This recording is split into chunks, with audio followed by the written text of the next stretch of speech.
ada 3, gitu ya.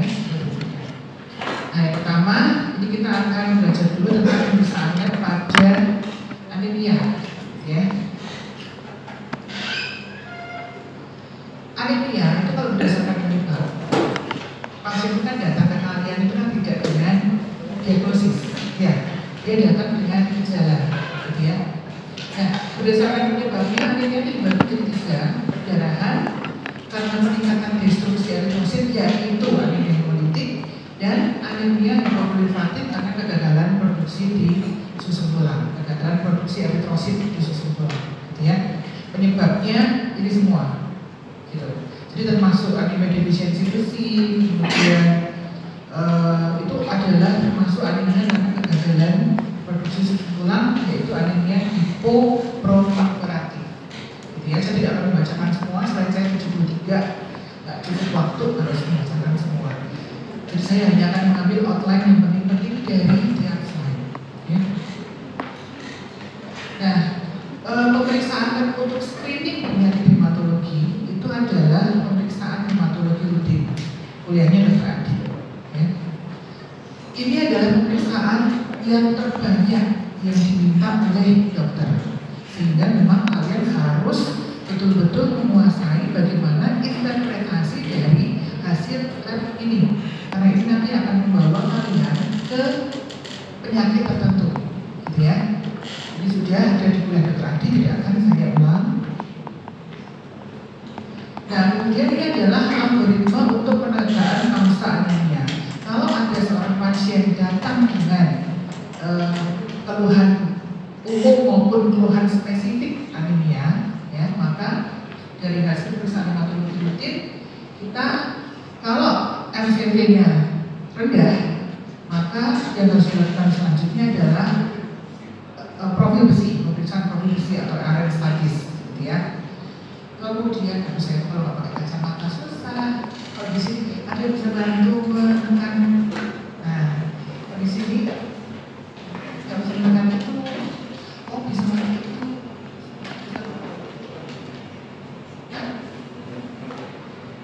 Yang ini. Nah, kalau bisa.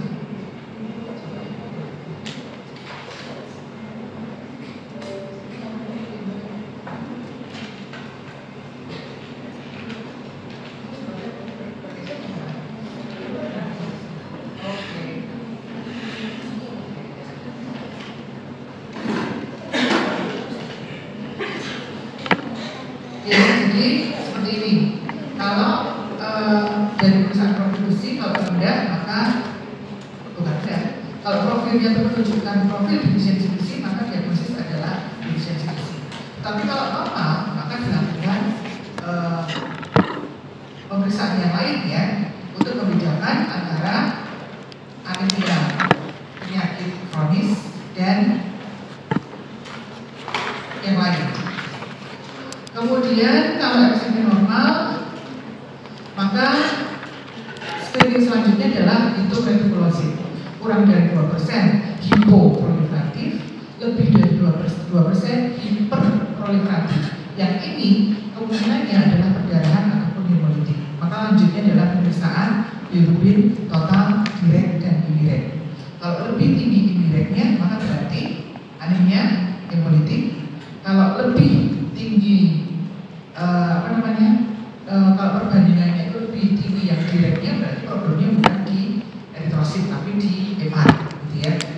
Kemudian kalau kurang dari 2% anemia hipoproliferatif, berarti problemnya adalah di susun tulang, maka lanjut dengan pemeriksaan susun tulang.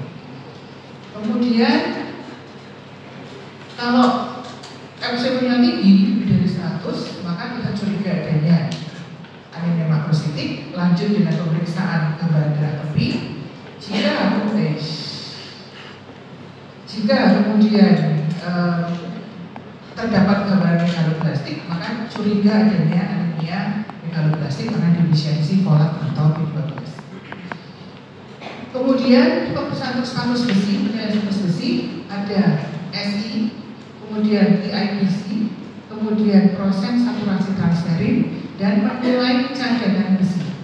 Ya, cadangan besi itu kita nilai di darah menggunakan pemeriksaan ferritin. Yang ini semua pakai darah, ya, semua pakai darah.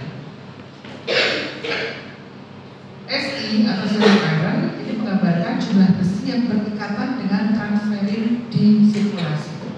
Turun pada defisiensi besi, naik pada hemolitik atau iron overload. Ya. Kemudian TIBC itu menggambarkan kapasitas total pengikatan besi oleh apotransferin. Jadi besi itu adalah logam berat, dia tidak larut di dalam darah, sehingga perlu protein pengangkut yang namanya apotransferin. Gitu ya. Nah,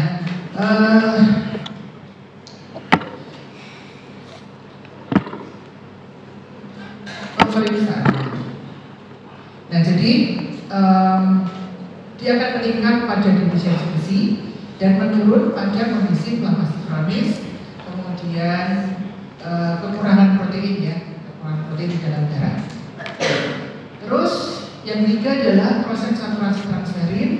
Ini menggambarkan kejenuhan transferin oleh besi. Jadi normalnya molekul transferin itu tidak jenuh oleh besi.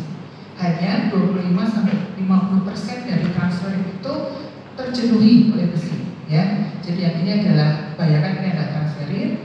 Kalau dia di sini antara 40% ini ya, itu berarti masih normal. Jadi yang ini kosong, tidak berikatan dengan besi.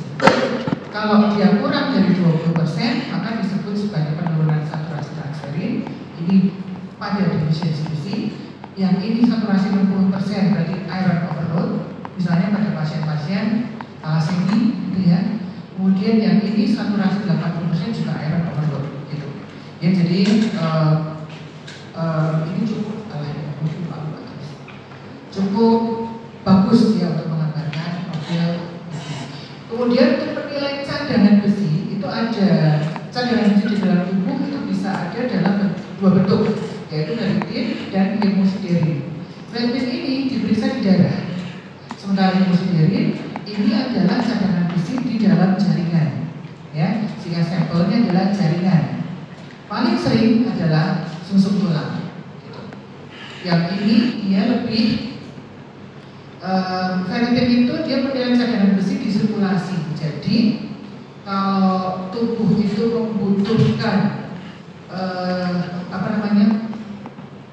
cadangan besi yang ada di dalam sirkulasi itu rendah karena asupannya rendah, maka yang pertama dibongkar adalah cadangan yang di dalam darah dalam bentuk ferritin ini, gitu ya. Nah, sehingga dia merupakan pemeriksaan yang cukup peka untuk mengetahui adanya cadangan besi, mudah dilakukan, gitu ya. Tetapi kelemahannya adalah dia merupakan reaktan fase akut, artinya dalam keadaan infeksi, inflamasi, perdarahan, penyakit kronis, dia akan meningkat. Nah, dalam keadaan ini maka ferritin sulit untuk digunakan sebagai parameter penilai cadangan besi, gitu ya. Nah, kemudian kita masuk ke penyakit. Saya tidak akan menyeberang ke analisis pemeriksaan fisik, tidak akan ya, pasti sudah diberikan oleh dosen-dosen yang lain. Gitu. Nah, kita mulai dengan anemia hemokronik nefrositik dulu. Paling sering adalah anemia defisiensi besi. Ini adalah anamnesis gejalanya, kemudian ini adalah tandanya, kemudian hasil pemeriksaan hematokritin, penurunan HB, penurunan MCV dan MCH, peningkatan RDW, red blood cell distribution weight. Jadi ini itu menggambarkan derajat anisositosis eritrosit. Sehingga kalau RDW-nya tinggi, maka berarti eritrosit itu bentuknya atau ukurannya bermacam-macam. Ya.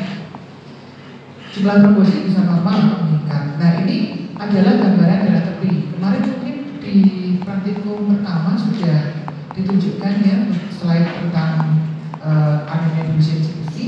Gambarannya seperti ini.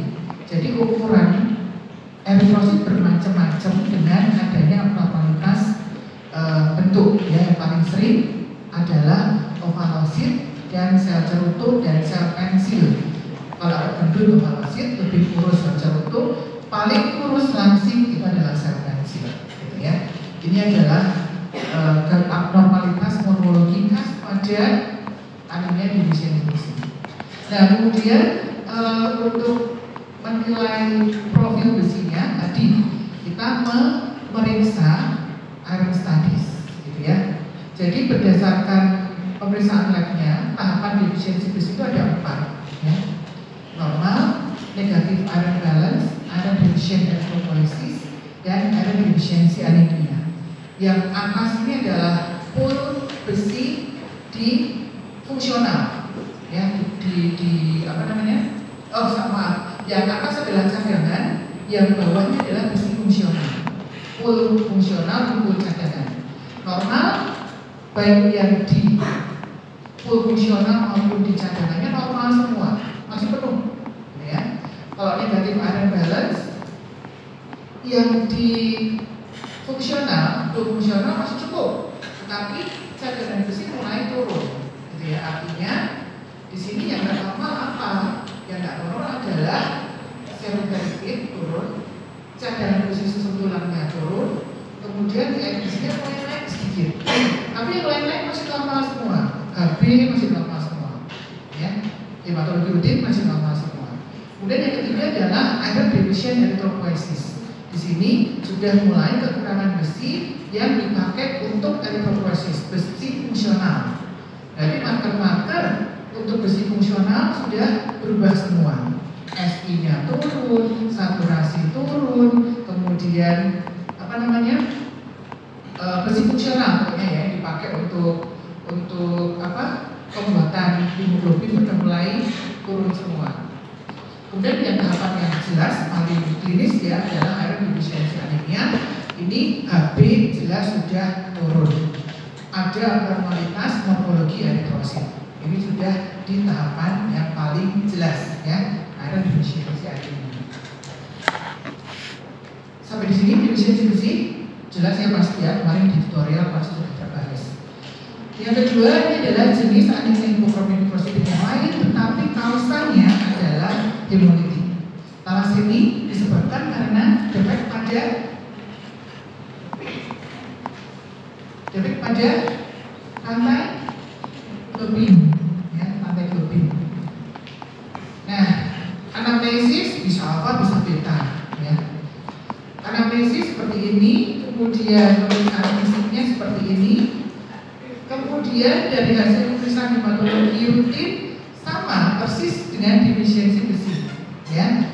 Yang membedakan adalah gambaran darah tepi dan profil besinya nanti. Gambaran darah tepi yang jelas terlihat di sini adalah anisopoikilositosis. Jadi ukuran dan bentuk eritrosit itu bermacam-macam, ya. Kemudian tampak juga tanda-tanda hemolisis eritrosit. Apa? Bentukan fragmen, bentukan apa namanya?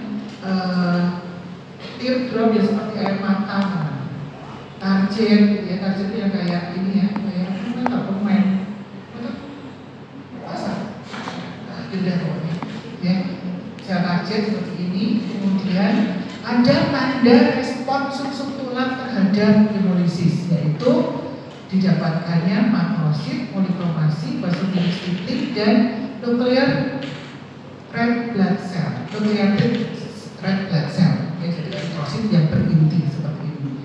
Nah, ini menunjukkan sum-sum tulang itu berespon terhadap hemolisisnya, gitu ya. Dilepaskan eritrosit muda dari sum-sum tulang. Itu ya. Jadi tanda hemolitik adalah anemia hemolitik adalah proses hemolitiknya dan tanda respon eritropoiesisnya. Kemudian pemeriksaan lain adalah periksa kadar bilirubin tadi. Ada hiperbilirubinemia.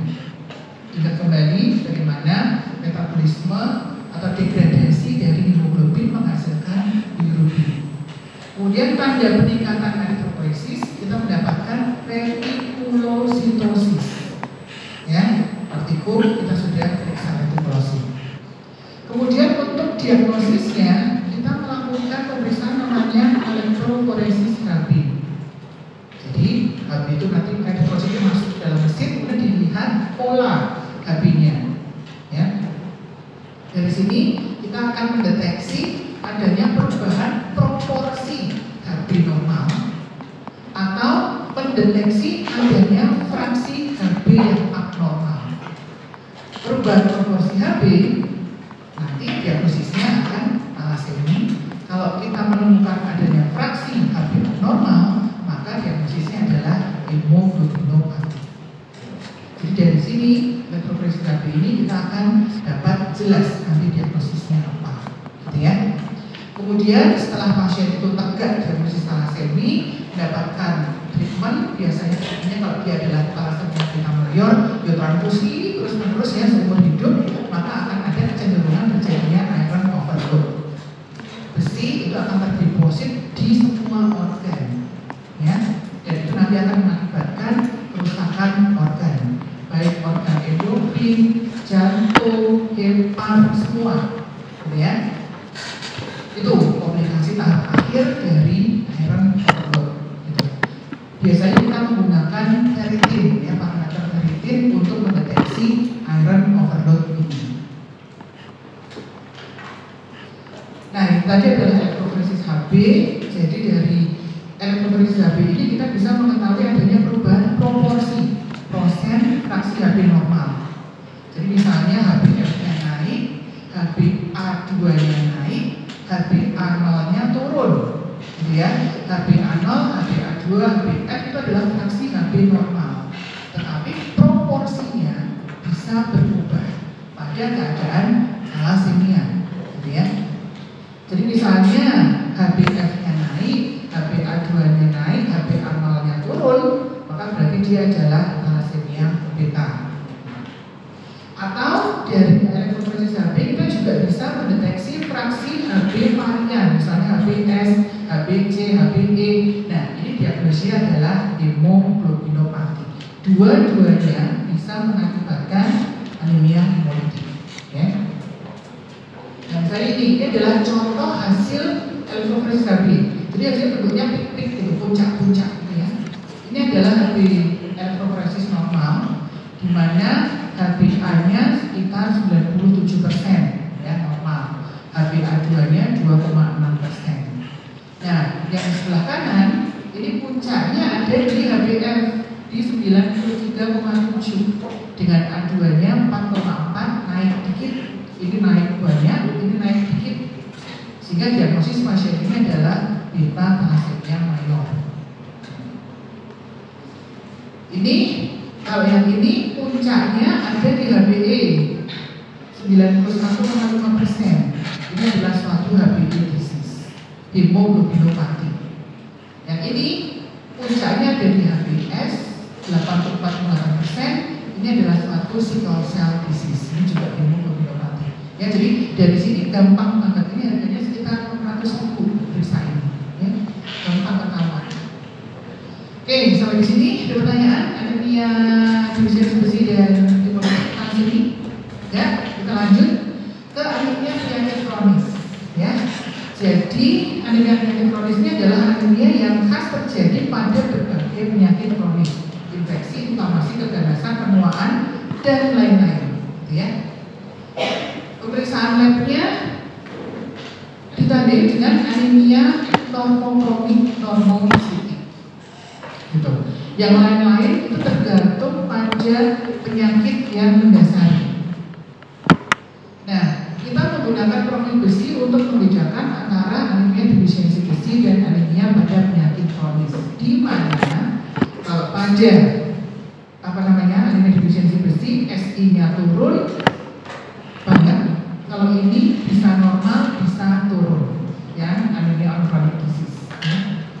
Ya. Di IBC pada deficiency besi pasti meningkat. Kalau yang ini bisa normal, bisa turun.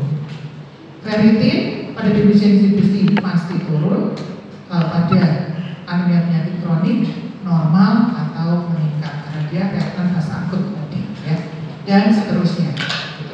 Saturasi transferin dua-duanya turun. Ya.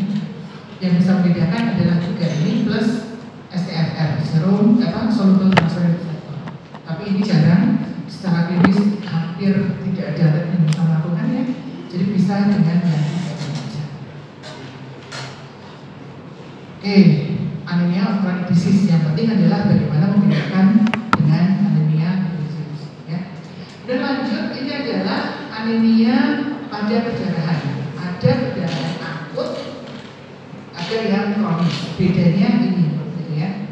Nah, apa sih sebetulnya respon tubuh pada perdarahan akut? Pada perdarahan akut, responnya tergantung pada jumlah darah yang hilang, seberapa banyak. Gitu. Ini ya, responnya adalah ini. Sementara pada perdarahan kronis, biasanya sifat perdarahannya itu okul atau tersembunyi. Gitu. Sehingga dokter tuh harus melacak orang ini hadinya turun terus, transfusi turun lagi gitu. Curiga adanya suatu perdarahan kronis entah dari mana, harus dilacak. Ya. Apakah ada tumor, apakah ada gangguan di lambung sehingga terjadi perdarahan lewat perdarahan lambung yang muncul sebagai melena gitu. Oke, itu jadi anemia pada perdarahan ya, termasuk anemia leukoplakia. Yang lain adalah anemia aplastik. Berarti ini abnormalitas ada di mana? Aplastik itu di susun tulang. Ya, susun tulang itu mogok, macet, nggak mau menghasilkan sel darah. Termasuk anemia hipoproliferatif. Ya. Gejalanya juga gejalanya tergantung pada derajat dari macetnya susun tulang tadi.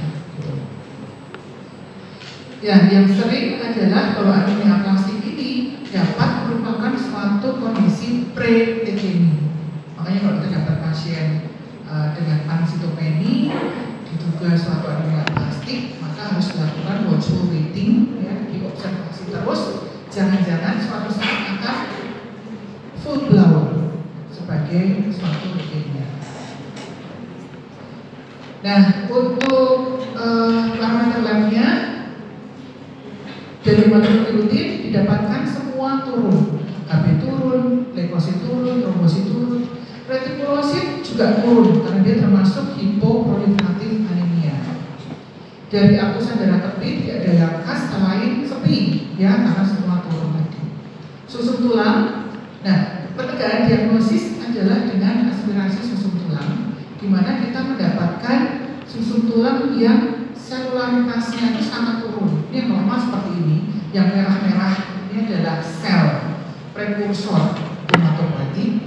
Sementara yang ini, yang kanan, itu prekursor hematopoietik ini hanya sedikit digantikan oleh sel-sel lemak yang kosong-kosong, bolong-bolongnya adalah sel lemak.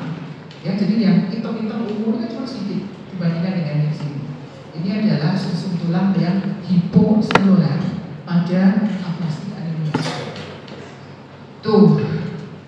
Kemudian gampang ya kalau anemia aplastik kita tinggal ambil susunnya, kita bisa segera diagnosis. Kemudian ini adalah anemia hemolitik. Anemia hemolitik itu bisa macam-macam kausanya ya, bisa herediter, bisa akuisita, bisa intrakorpuskuler, bisa ekstrakorpuskuler. Yang intrakorpuskuler itu bisa hemoglobinopati, defek pada hemoglobin. Contohnya adalah anemia hemolitik ini disebabkan karena defek pada hemoglobin. Contohnya adalah apa? Semia tadi, thalassemia hemoglobinopati lagi. Kemudian enzimopati, defek pada enzim eritrosit. Contohnya adalah defisiensi C6PD, ya, salah satu DD dari skenario 3. Ya. Kemudian defek pada membran dan sitoskeletal, misalnya sklerositosis, kalitositosis, ini adalah herediter semua. Kemudian yang ekstrakorpuskuler penyebabnya adalah ini. Ya. Nah, pemeriksaan untuk menegakkan kausa ya dari anemia hemolitik itu jelas HB turun, retikulositnya meningkat, bilirubin serumnya meningkat dengan indirect lebih tinggi dari direct. Haptoglobin itu adalah protein scavenger, penyampung, pengikat hemoglobin bebas. Ya, jadi hemoglobin bebas itu sifatnya toksik, makanya dia hanya berada di dalam eritrosit. Kalau dia lepas ke sirkulasi, maka dia akan toksik Sehingga begitu dia lepas keluar dari eritrosit, maka akan segera diikat oleh haptoglobin. Nah, sehingga kalau terjadi hemolitik, maka haptoglobin akan turun kadarnya karena dipakai untuk mengikat hemoglobin bebas. Ya. Kemudian LDH mengikat karena LDH ini adalah enzim yang berada di dalam eritrosit. Kalau eritrositnya pecah, LDH-nya ikut keluar dari dalam sel. Hemoglobin urin positif, uropinogen urin meningkat, dan gambaran darah tepi tadi tergantung pada jenis anemianya. Ya. Yang paling atas ini adalah tanda respon sum-sum tulang terhadap proses hemolitik. Yang paling atas.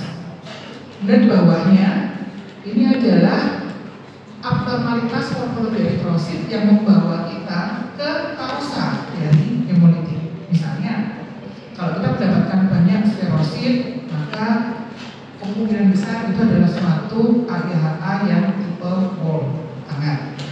Kalau kita mendapatkan formasi aglutinasi eritrosit, jadi eritrositnya itu gerombol-gerombol, lengket-lengket gitu, maka biasanya itu adalah suatu AGHA tipe O. Kemudian kalau kita banyak mendapatkan sel helmet itu banyak kayak helm ya, jadi eritrosit itu binder, kemudian dia akan terpotong oleh benang fibrin biasanya ya, sehingga ini terjadi pada hemolitik yang sifatnya mekanis. Kuliahnya teradit di IC, disseminated intravascular coagulation, itu salah satu contoh proses hemolitik mekanis, di mana eritrosit itu dihancurkan oleh benang-benang fibrin, jadi dia terpotong-potong. Karena benang fibrin itu tajam di dalam sirkulasi, kalau dia ada di situ, harusnya nggak ada, ya, dia akan memotong eritrosit, memotong leukosit sehingga terjadilah anemia hemolitik. Ya.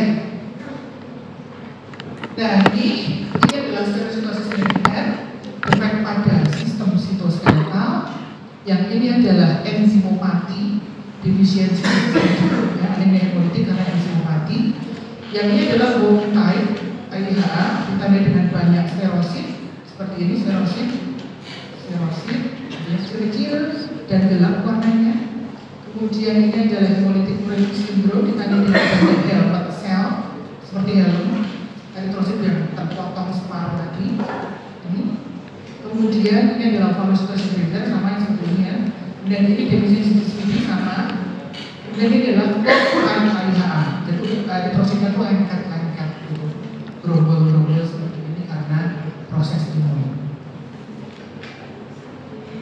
Tuh, kemudian pemeriksaan lab yang lain untuk anemia hemolitik ya banyak ya tadi, elektroforesis HB, Coombs test, skenario tutorial 3 ya, skenario nomor 3 ya, pada kecurigaan kompatibilitas ABO maupun khusus kita melakukan Coombs test direct untuk bayi dan Coombs test indirect untuk ibunya.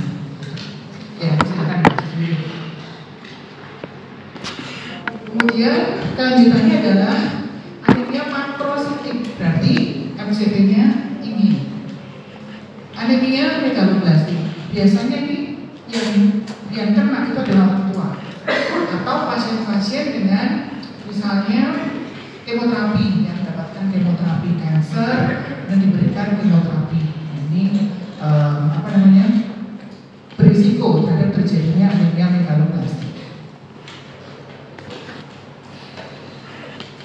Anemia megaloblastik ini ditandai dengan makrositosis, di mana enzimnya tinggi pasti, bisa juga pansitopeni.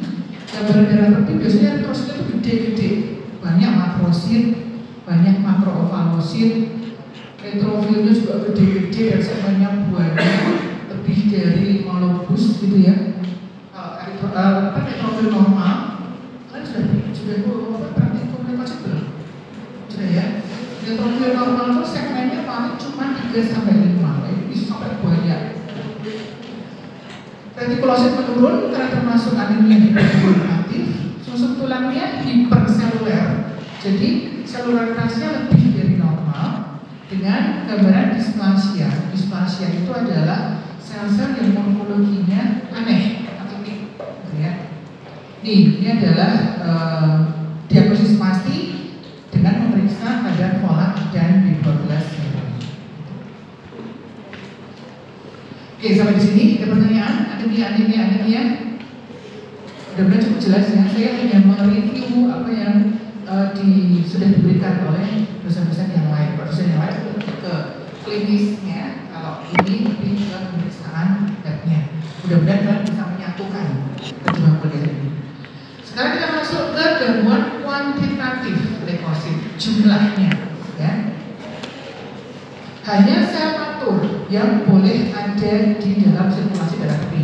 Sel matur itu apa? Ini dong, batang dalam jumlah terbatas dan segmen, gitu ya. Sama leukosit, limfosit, monosit, eosinofil, basofil, gitu. Kalau yang ini muncul berarti abnormal, ya. Ini sudah ada di kuliahnya Dr. Adit, akan saya ulang. Jadi nanti kalian juga harus familiar dengan istilah-istilah leukopenia, leukositosis, neutropenia relatif, absolut, neutropenia, limfositosis relatif, atau absolut dan lain-lain, gitu ya.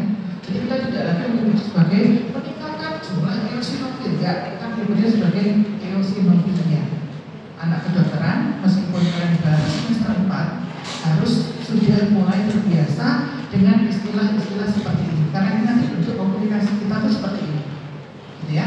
Kita tidak lagi menyebutnya sel darah merah, menyebutnya harus eritrosit. Leukosit, jangan menyebut kuping-kuping darah. Di sini ya, anak UNS bertrombosit kuping-kuping darah itu memalukan. Jadi ya, kita menyebutnya sebagai leukosit. Oke, nah kemudian ada istilah yang namanya shift to the left atau pergeseran ke kiri. Nah, pergeseran ke kiri ini kita menemukan bentuk-bentuk leukosit yang imatur, belum matang, yang masih muda. Gitu. Misalnya apa? Misalnya neutrofil batang, ya. Ini 10, ya 10 itu cukup banyak, normalnya sampai 6%. Ini 10% berarti meningkat. Jadi betul ada suatu shift to the left atau pergeseran ke kiri. Bisa juga ditemukan leukosit lain yang lebih muda lagi, misalnya metamyelosit atau myelosit. Kuliah mopesis sudah dapat? Sudah dapat? Mopesis? Dr. Lucy? Belum dapat? Schedule, padahal harus kuliah pertama itu. Jadi maturasi leukosit itu paling muda, paling atas adalah myeloblas, kemudian promyelosit, kemudian myelosit, kemudian metamyelosit, neutrofil batang, dan neutrofil segmen. Yang ada di dalam darah tepi hanya batang dan segmen. Yang lain-lain tadi harusnya di dalam susun tulang, gitu ya. Jadi kalau itu muncul di dalam darah tepi, nah kita mesti hati-hati. Ini adalah leukemia reaction. Leukemia akhiran oid, ya, itu mirip. Artinya adalah mirip. Jadi leukemia berarti mirip leukemia. Miripnya dalam hal apa? Dalam hal jumlah leukosit yang bisa sampai 100.000 sel per mikroliter. Normal leukosit hanya sampai 11.000, 12.000 sel per mikroliter. Ini sampai 100.000. Tetapi yang membedakan dengan leukemia adalah pada leukemia reaction itu tidak didapat myeloblas. Kausa atau leukemia reaction ini merupakan respon tubuh terhadap underlying disease yang highlight ini, ya. Kemudian ini lanjutnya adalah reaksi leukoeritroblastik. Leukoeritroblastik dari namanya berarti ada suatu shift to the left ditambah dengan eritroblastik. Ini berarti eritrosit berinti nucleated red blood cell di dalam darah tepi, ya. Jadi ada nucleated red cell ditambah dengan sel-sel yang muda-muda ini, gitu. Ini ada metamyelosit, myelositosis, ini promyelosit. Nah, ini juga merupakan respon, ya, tanda adanya kerusakan barier sumsum tulang. Jadi kalau kita menemukan ini, gambaran seperti ini, berarti barier sumsum tulangnya rusak pada keadaan ini, ya. Oke, sampai sini ada pertanyaan? Belum sampai ke leukemia, ya?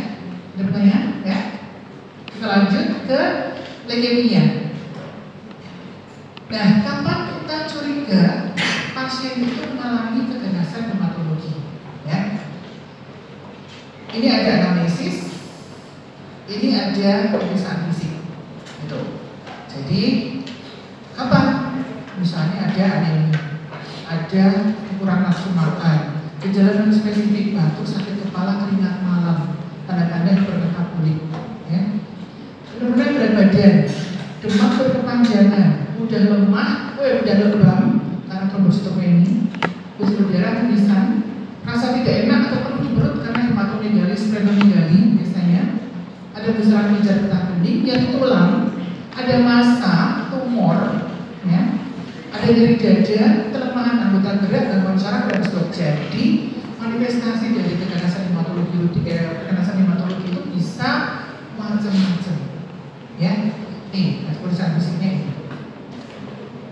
Kemudian pemeriksaan lab screening keganasan hematologi itu adalah pemeriksaan hematologi rutin, di mana dia terjadi anemia normositik normokronik. Jadi tipe anemianya adalah normokronik. Jumlah leukositnya bisa normal, bisa meningkat, bisa turun. Jadi jangan dikira bahwa leukemia itu pasti leukositosis. Enggak, bisa normal, bisa turun. Jumlah trombosit pada leukemia akut biasanya turun. Sementara pada leukemia kronis biasanya bisa normal, bisa meningkat, bisa turun.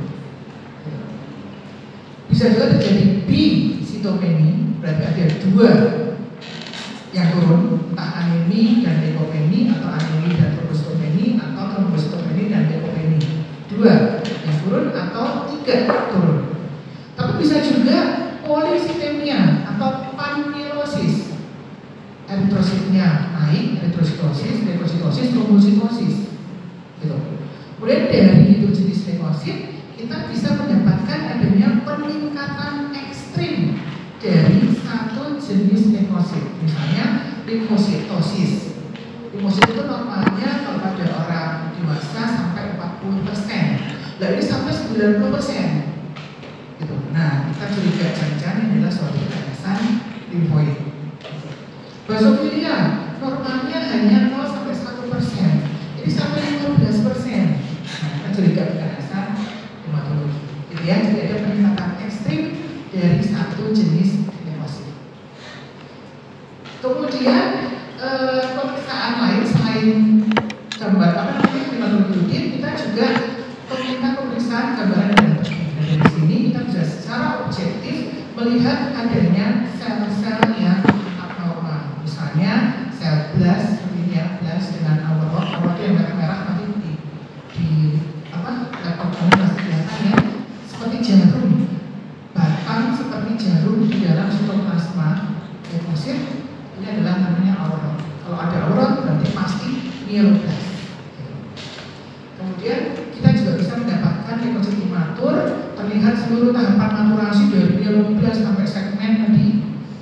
Ada eosinofilia, basofilia, didapatkan eritrosit berinti, ya. Ini. Kemudian didapatkan formasi rulo eritrosit seperti ini. Rulo itu gambarannya seperti koin yang ditumpuk-tumpuk. Jadi eritrosit yang bertumpuk-tumpuk seperti tumpukan mata uang, itu namanya rulo. Ya, tulisannya seperti ini. Ini biasanya terjadi pada multiple myeloma. Kemudian didapatkan sel-sel yang displastik tadi, ini sel-sel yang bentuknya aneh-aneh. Kita susah identifikasi itu sel apa, gitu.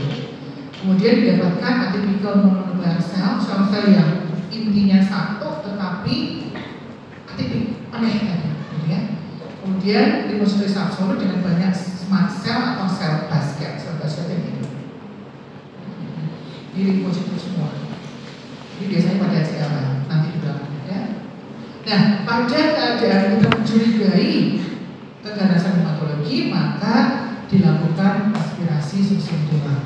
Ya, nomor 1 sampai 10 ini adalah indikasi pemeriksaan atau pengambilan sampel pasien kita baringkan miring seperti ini, kemudian susu tulangnya diambil dari sias atau sips ya. Sias kalau di depan, kalau dia terbang dari posisinya biasanya pada keadaan di mana terjadi splenomegaly yang besar atau pasiennya hamil sama kurang gitu ya, kita ambil dari belakang. Pasien CML itu splenomegaly bisa sampai standar 8. Standar 8 itu dari sampai ke sias mata, ya, gede banget. Kalau seperti itu dia harus satu kurang, kita ambil dari sips. Ya. Bisa juga diambil dari sternum atau dari permukaan anteromedial tibia kalau pada bayi. Tadi ya, jadi dari susu tulang, kemudian kita bikin sekian kampus, kita cat, gitu, dan kita lihat di bawah mikroskop. Nah, ini adalah susu tulang normal, rame banget, ini rame banget. Yang titik-titiknya adalah sel semua, gitu, sel semua. Dan kita sebagai SPPK mesti mengidentifikasi sel-sel ini satu-satu, gitu. Kita melihat 2000 sel, gitu ya, dilihat satu-satu, melihat adanya apa? Perubahan proporsi hidup jenis sel, gitu. Yang harusnya jumlahnya segini, kok naik? Nah, kita curiga ada sesuatu di situ. Kita juga mengidentifikasi bentukan-bentukan yang abnormal seperti ini. Nah, yang dicari adalah apakah ada perubahan popularitas. Nih, ya kita cari atau sekian kira-kira. Kemudian adalah peningkatan satu tahapan maturasi sel tadi, yang div-nya normalnya itu misalnya plus normal itu hanya sampai 1,5% harusnya. Lalu ini sampai 80%, tidak normal. Kemudian adakah sel-sel dengan morfologi yang abnormal dan adakah infiltrasi sel-sel non hematopoietik. Nah, kalau ketemu berarti apa? Metastasis. Misalnya pasien punya tumor primer hematopoietik dan metastasis ke susun tulang. Ini ya, pada aspirasi susun tulang kita mencari ini. Kemudian pemeriksaan aspirasi susun tulang juga bisa dipakai untuk menilai cadangan besi, ya, dengan pengecatan Prussian blue. Gitu. Ada grade 1, 2, 3, 4. Yang 4 ini ada, yang normal itu adalah 2, 3. 4 ini iron overload, 1 dan 0 ini adalah penurunan cadangan besi. Ya, cadangan besi ditampilkan dengan yang ini warna hitam ini. Ini kan banyak banget tuh. Ini iron overload. Yang D itu nggak ada sama sekali granula besinya, sehingga 0, grade 0 yaitu penurunan cadangan besi. Itu ya. Terus kita juga melakukan pengecekan sitokimia, yaitu PAS, MPO dan SBB. PAS ini, MPO ini, SBB atau sudah dead ini. Pengecekan 3 ini kita pakai untuk membedakan jenis leukemianya. Ya, kalau PAS-nya positif limfoblas berarti ALL, leukemia limfoblastik akut. Kalau yang ini adalah pengecatan untuk melihat maturasi dari seri mieloid, sehingga biasanya MPO itu positif pada CML. Yang SBB ini positif untuk mieloblas, sehingga kalau banyak seperti ini, oh berarti ini adalah suatu AML, acute myelodysplastic leukemia. Nah, kemudian untuk leukemia kita juga mengandalkan pemeriksaan immunofenotyping. Kenapa? Karena pemeriksaan dengan mata itu kadang-kadang salah, bisa cukup salah, gitu ya.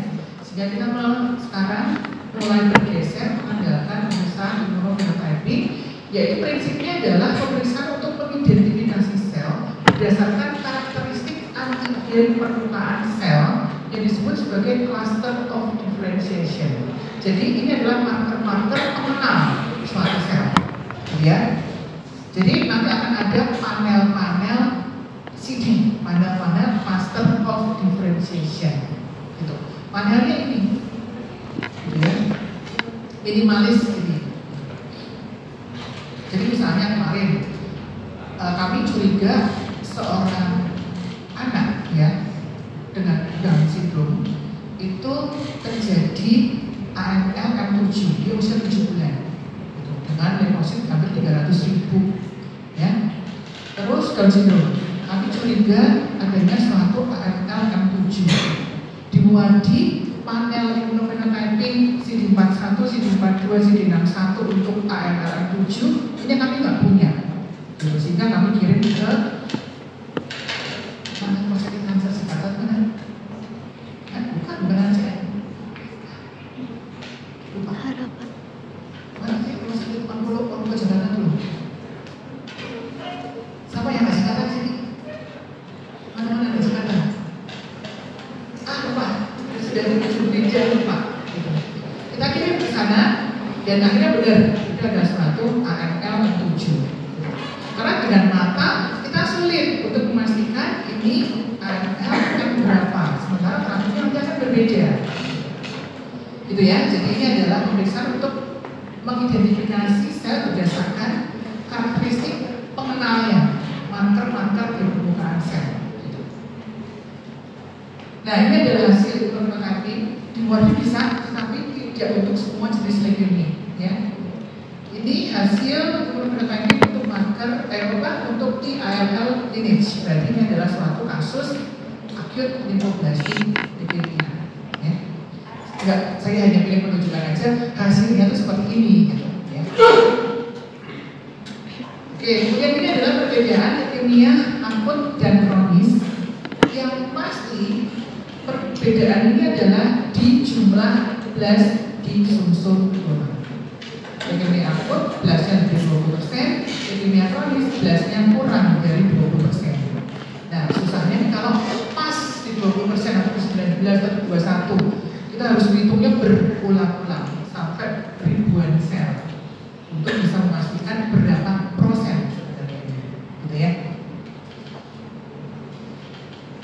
Nah, kemudian kita masuk ke sekilas aja ya tentang jenis-jenis leukemia.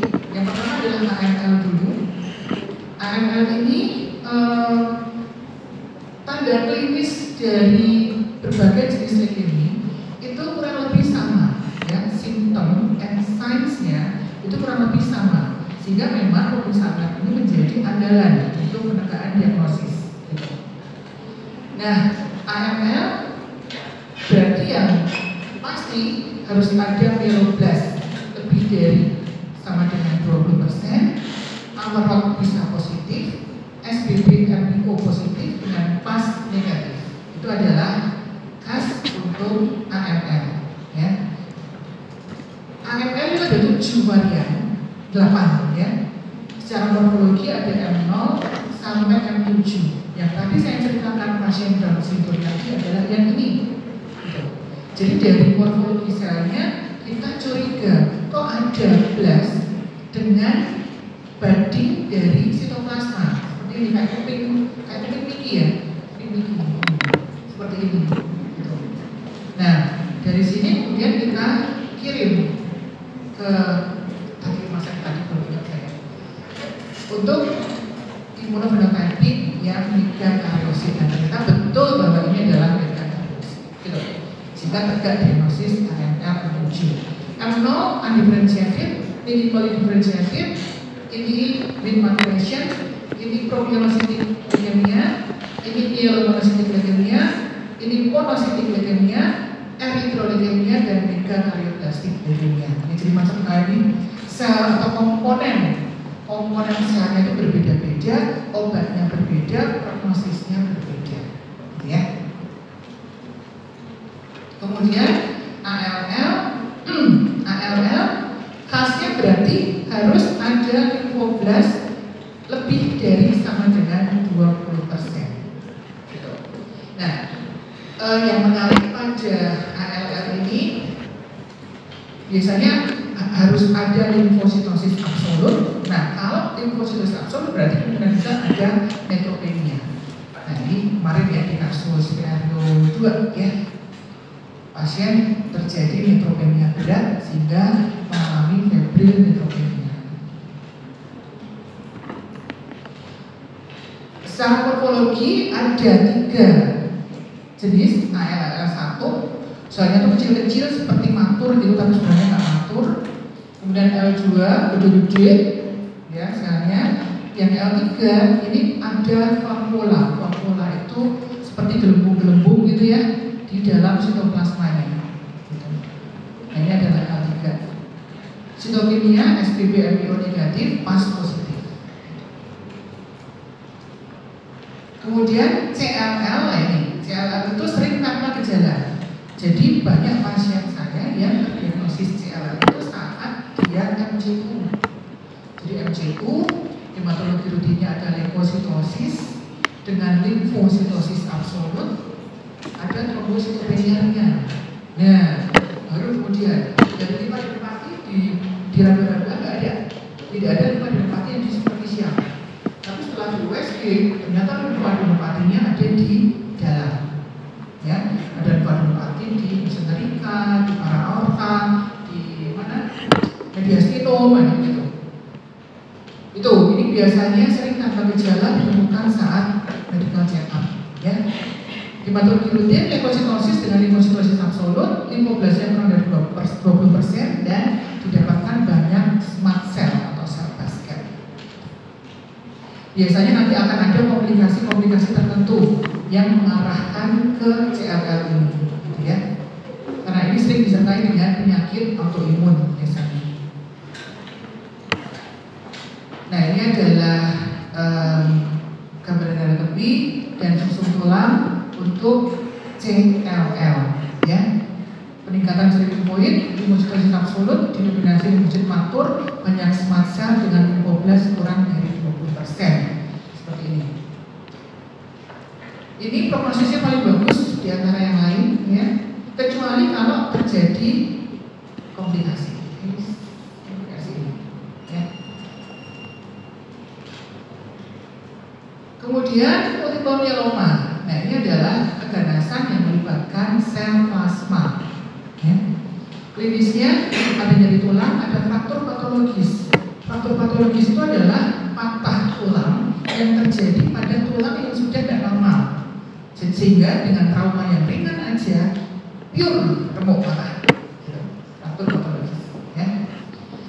Kemudian ada gejala yang cukup khas pada multiple myeloma, abnormalitas pemeriksaan penunjang ya, yang disingkat sebagai CRAB, hiperkalsemia, renal failure ditandai dengan peningkatan urium dan kreatinin, ini peningkatan kadar kalsium darah, ini peningkatan urium dan kreatinin darah, ada anemia dan ada bone lytic lesion, lesi litik di tulang yang kita lihat dengan bone survey. Bone survey itu semua tulang di seluruh tubuh dironsen dari ujung kepala sampai ujung kaki. Jadi nanti fotonya banyak. Kemudian kita menilai adanya lesi litik. Ya, lesi litik itu mana ya di sini? Nah, ini lesi litik ya. Punch out lesion di tulang-tulang yang tipis terutama ini yang lebih gelap warnanya.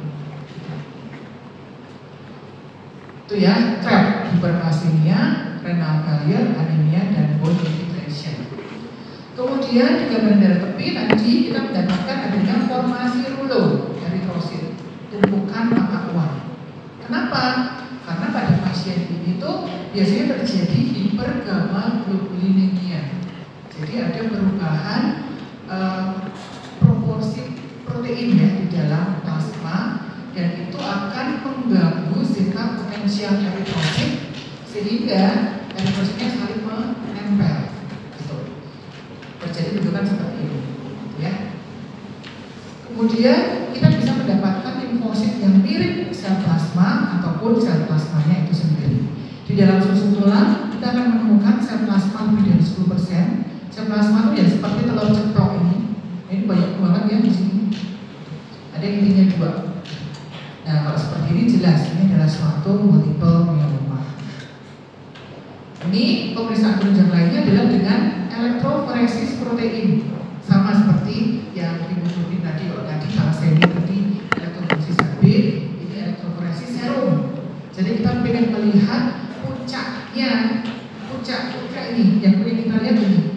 Ini adalah suatu monoklonal spike, puncak monoklonal. Jadi area ini adalah area gamma globulin. Jadi terjadi peningkatan gamma yang runcing. Kenapa runcing? Karena ini dihasilkan oleh satu klon sel plasma. Beda dengan pada infeksi. Infeksi juga terjadi hipergamma-globulinemia, tetapi tidak runcing karena yang proliferasi ada banyak klon, sehingga nanti bentuknya akan puncaknya kumpul. Beda dengan yang ini multiple myeloma, puncaknya runcing, ya. Kemudian pemeriksaan biologi kita mendapatkan tadi multiple integration. Terus ini penjelasan yang berbeda lagi, namanya CML. Ya, tadi saya sebut biasanya pasien itu keluhannya adalah perutnya penuh. Kenapa penuh? Ya karena ada hepatomegali dan splenomegali yang masif.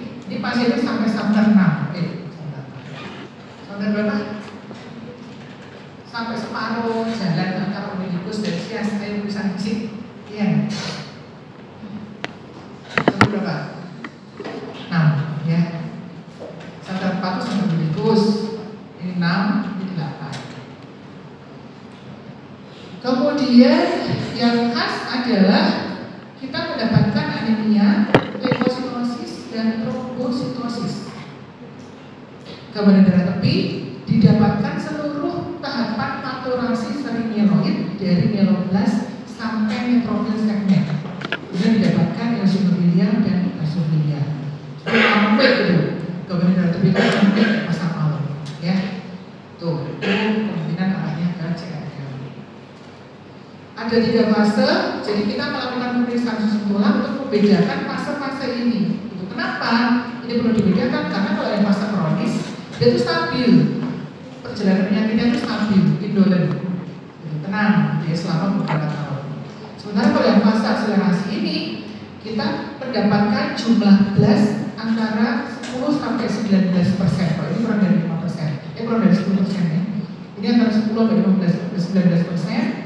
Nah ini unstable, artinya dalam beberapa bulan dia bisa berubah ke sini atau ke sini jadi tenang, gitu. Ya. Sementara kalau yang fase krisis blastik ini blastnya lebih dari 20%, ini fase akut menyerupai AML. Biasanya dia unstable beberapa minggu, maksudnya apa? Prognosis jelek, biasanya meninggal pasien ini, ya. Krisis blastik. Karena ini adalah berubah menjadi akut. Jadi pemeriksaan susun tulang dipakai untuk membedakan ketiga fase CML ini yang berkaitan dengan terapi dan prognosisnya. Kemudian untuk pemeriksaan pada CML kita juga menambahkan pemeriksaan Philadelphia kromosom atau BCR-ABL. Ya, tujuannya adalah untuk menilai respon terapi. Kalau menurun maka berarti terjadi komplit hematologic respon, komplit cytogenetic respon atau lain-lainnya. Nah istilah-istilah ini nanti akan dipakai untuk terapi lanjutannya, menentukan terapi lanjutannya itu apa, gitu. Ya. Dan untuk memprediksi kira-kira dia akan transformasi ke arah progresif atau tidak. Ya. Ini adalah pemeriksaan BCR-ABL di Muad'Dib, kita sedang mempersiapkan pemeriksaan ini. Ya, sehingga pasien-pasien CML itu nggak harus dirujuk ke luar. Kemudian ini sama ya, analisis cytogenetik bisa juga dipakai untuk pemeriksaan BCR-ABL juga. Nah ini adalah hasil pemeriksaan BCR-ABL. Jadi laporan itu seperti ini. Ya, BCR-ABL yang kualitatif itu hanya positif negatif, terdeteksi atau tidak. Kalau yang kuantitatif ini kita pakai untuk menilai respon terapi tadi. Ya. Jadi untuk menilai respon terapi kita menggunakan BCR-ABL yang kuantitatif. Kemudian, nah itu tadi jenis-jenis leukemia yang akut, ya termasuk akut. Nah ini adalah jenis-jenis leukemia yang termasuk kronis, kita sebut sebagai myeloproliferatif neoplasm. Ada 4 penyakit yang termasuk dalam myeloproliferatif neoplasm. Yang pertama adalah polistemia vera, kemudian CML tadi, kemudian ada myelofibrosis dan trombositosis esensial. 4 belakangnya, ya. Polistemia vera, poli banyak, polisipidemia. Sel Vera itu apa? True itu benar, sejati ya, true. Jadi benar-benar pasiennya itu pasti mengalami eritrositosis, leukositosis, dan trombositosis. Tapi pada polisipidemia Vera ini yang dominan adalah eritrositosisnya. Jadi kalau eritrositnya banyak, otomatis HB-nya tinggi, ya kan? Klinis pasien itu pasti mukanya merah, tangannya merah, kesemutan panas. Dan pasien-pasien myeloproliferatif neoplasm ini biasanya muncul keluhannya itu bukan di keluhan hematologi, tetapi justru seperti stroke, serangan jantung gitu. Kenapa? Saking padatnya pembuluh darah dengan sel, sehingga terjadi sumbatan. Kalau itu terjadi di otak ya stroke, di jantung menjadi serangan jantung gitu. Makanya pasien-pasien ini biasanya munculnya dari polijantung, polineuron, datang ke IGD dengan keluhan lumpuh separuh atau tiba-tiba cadel gitu. Tapi ternyata setelah kita lihat hematologinya, wah ini 22. Gambar bentuknya tuh eritrositnya penuh rapet seperti ini, gitu ya. Itu adalah polisipidemia Vera, ya. Kemudian ini yang kedua, MPN yang jenis kedua yaitu trombositosis esensial. Ini yang dominan adalah trombositosisnya. Kalau tadi eritrositosisnya, kalau ini trombositosisnya. Gitu ya. Nah, ini juga mereka diagnosis menggunakan aspirasi tulang, di mana kita mendapatkan klaster-klaster megakariosit. Ini ada megakariosit semua nih. Sel dan keluarnya ada sitoplasma seperti awan. Nah, ini adalah megakariosit. Jadi banyak sekali megakariosidnya ya. Trombositosis esensial. Kemudian myelofibrosis. Myelo susun tulang. Fibrosis berarti apa? Jaringan ikat di susun tulang. Ya. Nah, ini pasien biasanya keluhannya adalah pansitopenia dengan splenomegaly. Ya, ada bagiannya gede, ya.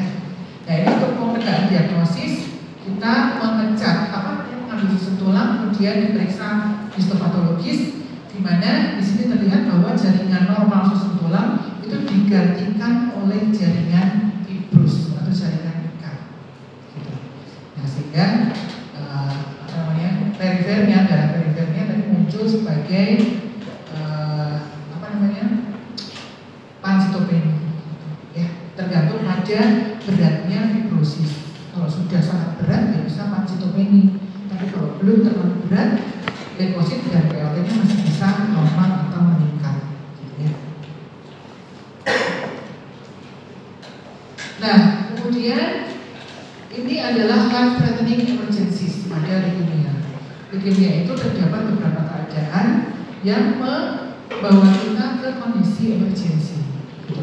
Apa kondisi emergensinya? Yang pertama adalah infeksi atau sepsis. Meskipun jumlah leukositnya banyak, tetapi leukosit itu tidak fungsional atau tidak bisa menjalankan perannya sebagai sel imun. Nah, sehingga pasien rentan terhadap infeksi. Kemudian perdarahan bisa sampai berat perdarahannya ya, karena trombositopenia atau di akhir perjalanan penyakit terjadi DIC dan infiltrasi organ. Infiltrasi organ ini bisa mengakibatkan gangguan fungsi organ, terutama kalau di susunan saraf pusat, di sistem saraf pusat. Gangguan metabolik ini disebabkan karena produk yang dilepaskan dari sel kanker yang mengalami lisis. Baik lisisnya itu spontan ataupun setelah kemoterapi karena pengaruh obat, ya. Namanya tumor lisis sindrom. Ditandai dengan hiperurikemia, asam uratnya tinggi, dan hiperkalemia, kaleminya tinggi. Hiperurikemia bisa mengakibatkan nefropati urat. Jadi asam uratnya ini menyumbat tubuh ginjal, gitu. Sehingga terjadi acute kidney injury dan gagal ginjal. Ya, ini sering terjadi terutama pada pasien-pasien CML atau pasien-pasien leukemia akut ya, yang mendapatkan kemoterapi. Jadi saking intensifnya kemonya, selnya pada sel kanker itu pada pecah sehingga terjadi sindrom sistemik. Kemudian kegawat daruratan yang kelima adalah hiperleukositosis. Leukositnya sampai 600.000. Bayangkan ya, kapillary darah itu tersumbat oleh leukosit. Terjadi clumping sel leukemi dalam mikrovaskulatur, terjadi hipoksia dan infark yang bisa fatal.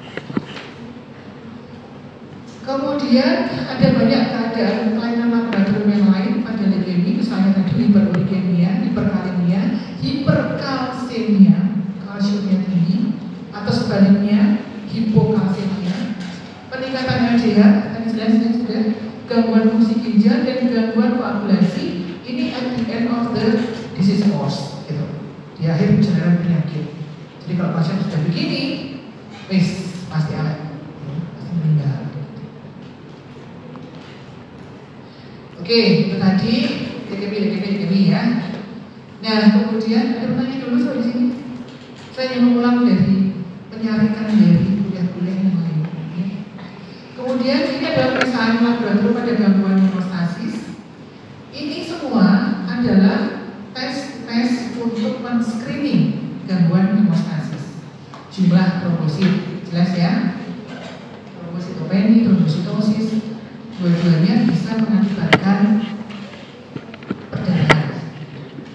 Kemudian ada bleeding time, tes agregasi trombosit, gitu ya, termasuk indikasinya di sini. Ini ada di kuliahnya Pak Adit. Yang saya mengambil tabel ini dari tabel kuliah Pak Adit. Ada PDT, plasma prothrombin time, kita pakai untuk mendeteksi gangguan koagulasi jalur ekstrinsik dan untuk pemantauan terapi antikoagulan oral. Ini ya, warfarin. Kemudian activated partial conversion time (APTT) kita pakai untuk mendeteksi defect jalur intrinsik dan pemantauan terapi antikoagulan yang parenteral, ya, heparin. Trombin time untuk memantau terapi fibrinolitik. Faktor assay, faktor 8, 9, 11 dan convolution faktor. Kalau kita curiga adanya hemofili A, hemofili B, hemofili C dan convolution fibrinogen, kita mendeteksi atau screening penyebab perdarahan dan screening resiko trombosis karena hiperfibrinogenemia. Adik saya itu dia kami itu ada hiperfibrinogenemia familial itu, sehingga adik saya itu stroke di usia 27 tahun ya, karena hiperfibrinogenemia. Makanya pasien-pasien yang seperti ini kita harus pemeriksaan fibrinogen menjadi bagian dari medical care. Kemudian di dimer ini kita periksa pada penyakit-penyakit dengan kecurigaan trombosis, misalnya DIC, DVD, different trombosis, gitu ya, di mana kadarnya akan meningkat pada keadaan trombosis. Trombosis berarti apa? Pembentukan fibrin yang berlebihan. Jadi penyakit-penyakit yang disertai dengan pembentukan fibrin berlebihan kita cek pada dimer. Oke, sampai sini pertanyaan selesai. Saya nggak ngebut karena sebetulnya ini hanya menyarankan merangkum dari kuliah-kuliah dosen yang lain.